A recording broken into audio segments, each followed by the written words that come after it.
রহমতুল্লাহ। আমরা 320D গাড়ি কাজে আসছি। এই গাড়িটা হচ্ছে স্টার্ট হয়, বাট স্টার্ট হয়ে থাকে না গাড়িটা। তারপরে আরেকটা সমস্যা আছে, মেশিনটা লোড নেয় না। যে কোনো সিস্টেমে অপারেশন করতে গেলে মেশিনটা বন্ধ হয়ে যায়। তো আমরা ওভারঅল মেশিনটা ইন্সপেকশন করবো, ল্যাপটপ লাগায় সব চেক করবো ইনশাল্লাহ। চেক করার পরে ইনশাল্লাহ এটার কী কী পার্টস লাগবে বা উইদাউট পার্টসে হয়ে যায় কি না ইনশাল্লাহ আমরা চেষ্টা করতেছি।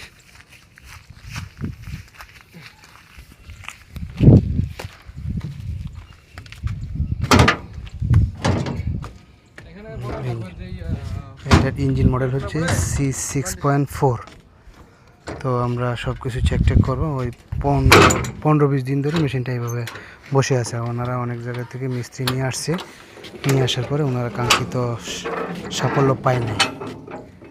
তো আমরা ইনশাল্লাহ চেক করবো, ইনশাল্লাহ আল্লাহ ভরসা আমরা চেষ্টা করবো ইনশাল্লাহ মেশিনটা স্টার্ট করে দিয়ে দেওয়ার জন্য এবং প্লাস লোডিং প্রবলেমটা সলভ করে দেওয়ার জন্য।